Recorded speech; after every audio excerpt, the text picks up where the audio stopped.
বৌদি কি করো? বৌদি এদিকে নান্দা করছে। কি রান্নার পরে তুই ভিডিও দেখাস মানে বৌদি বলছে নান্দার পরে ভিডিও দেখাস। আমার মুখে কিন্তু স্টিকার দিয়ে দিবি, মুখ দেখাবি না। বৌদি করছে মুখে স্টিকার দিয়ে দিবি। মুখে কোনো স্টিকার হয় না। ওকে দেখো গরমে নান্দা হচ্ছে। এত গরমে নান্দা করে কি করছে? এই খাওয়ার জন্য এত কষ্ট করে মেয়েটা। বৌদিটা আমি খাওয়ার জন্য না, তোদের বাড়ির সবাই খাওয়ানোর জন্য। দেখতে পাচ্ছ? ওর বাড়ির সবাই এখনো গিলামের মতো এরকম উনুনে রান্না করো? গ্যাস নেই বাড়ি?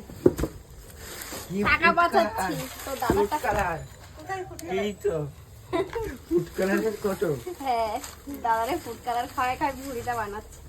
ফুড কালারের কত? ওই দেখো ফুড কালার দিয়ে বানাচ্ছে। দিতে বলবো না, একটুখানি আনা আছে, বিরিয়ানিতে দিই একটুখানি মাঝে মাঝে বিরিয়ানি করলে ফুড কালার দিই, সামান্য দিই। সামান্য দিই ফুড কালার শাক করতে। ঠিক আছে, সেটাও বলবো না। ভিডিওটাই বলুন, টাটা।